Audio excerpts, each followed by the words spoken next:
Many of us grow up believing life moves in a straight line. School, career, family, success, and security. But life is not a timetable that goes according to neat schedule.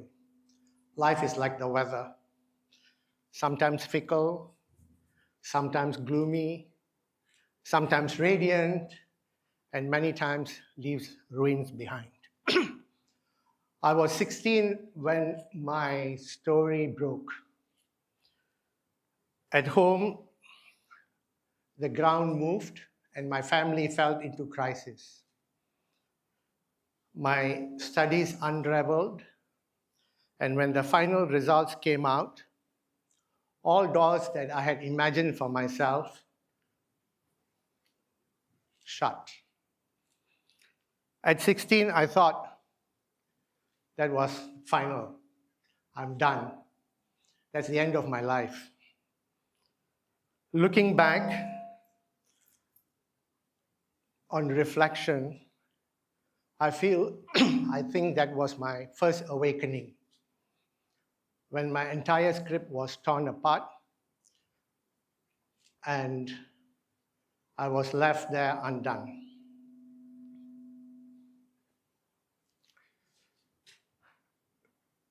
We all love the launch, the start, the beginning, the big vision, and we clap when there is a beginning of something, and we love it. But when things just doesn't really go according to plan, there is this thing in business we call the pivot. The pivot is something that you bring your previous learnings to the new. You adjust, you pivot, you adjust, you recalibrate, and you look at it from another angle. But the thing is, life sometimes doesn't let you pivot. The whole story sometimes dissolves. You see, we don't live linear lives. Life is messy. It zigzags, it's circular, it leaps forward. Sometimes it just crashes when we least want it. Most of you sitting here will not have one career. You will have maybe 3, 5, some even will have 7. The jobs that you thought was forever will vanish. Your relationships that you thought were certain will shift.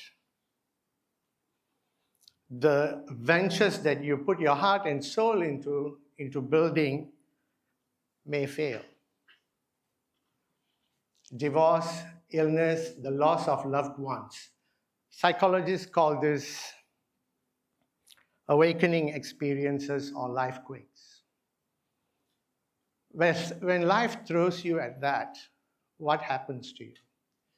You are in darkness, you are lost, undone, stuck, kaput. But here is the secret. In this darkness, there is an invitation to recreate yourself. That's the restart. This could be one of the most important lessons that you will learn. Unlike the pivot, the restart is not bringing the old to the new. The restart is starting all over again. It's almost like rising from the ashes, like the Phoenix principle.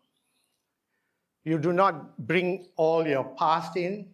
You are a new being. You leave your old self behind. You bring a few learnings, some unasked questions, a little bit of your battle scars. And this is where you begin. You see, many years ago, I started a venture and with all my heart, and the dot-com bubble burst, and I saw my business going down in ashes. I first thought it was all ruins, and then I realized that even the ashes make room for new seeds. That's the beginning in the ending. And that's the restart. So what's the restart and how do you restart? From my experience, I've seen 3 movements of a restart. The first is you reframe the old narrative. You ask not why me, but what now? You ask what is the next possibility that's ahead of you?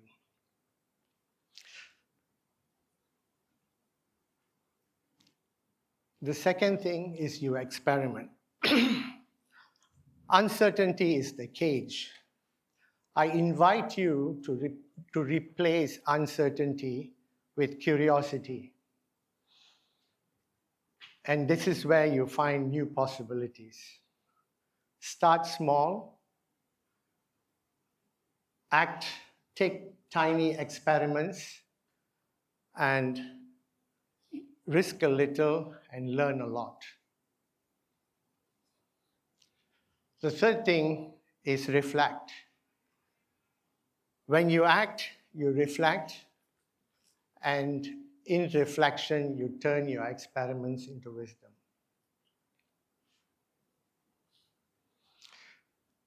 So what do you do when life does not unfold as planned? You turn uncertainty into possibilities. I will leave you with a haiku written in the 17th century by a Japanese samurai and poet, Mizuka Masahide. When the house burned down, I now can see the rising moon. It's not the ashes, it's the moon. It's not the ending, but the beginning. That's the restart. Thank you.